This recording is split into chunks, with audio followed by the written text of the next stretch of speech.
अस्सलामुअलैकुम नादरीन, बहुत ही जबरदस्त खबर लिए एक बार फिर मैं हाजिर हूँ। वर्ल्ड कप 2023 के लिए क्वालिफाई ना करने वाली वेस्ट इंडीज टीम ने भारत को दूसरे टी20 मैच में भी शिकस्त से 2-4 कर दिया। इतवार को वेस्ट इंडीज के प्रोविडेंस मैदान में खेले गए टी20 मैच में भारत ने टॉस जीतकर पहले बैटिंग का फैसला किया। भारतीय बैटिंग लाइन शुरू ही से मुश्किल में रही। 18 रन पर 2 विकेटें गिर गईं। फिर तिलक ने वर्मा ने 51 रन की अच्छी इनिंग्स खेली। दूसरी जानिब से कप्तान हार्दिक पांड्या ने 24 रन बनाए। भारत ने मुकर्ररा ओवर में 7 विकेटों पर 152 रन बनाए।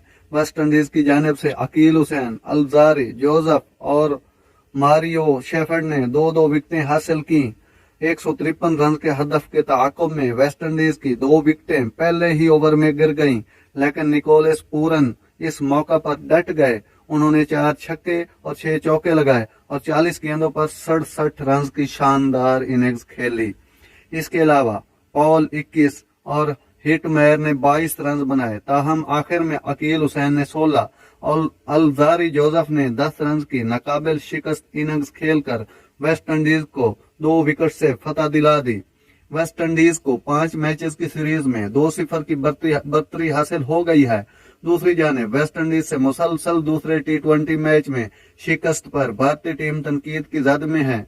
वाज़ेह रहे कि रवां साल आईसीसी वर्ल्ड कप क्वालिफायर में शिकस्त के बाद वेस्ट इंडीज अक्टूबर में भारत में होने वाले 50 ओवर के वर्ल्ड कप के लिए पहली बार क्वालिफाई नहीं कर सका था। इसके अलावा 2022 के टी20 वर्ल्ड कप में भी West Indies team qualifying round में ही बाहर हो गई थी।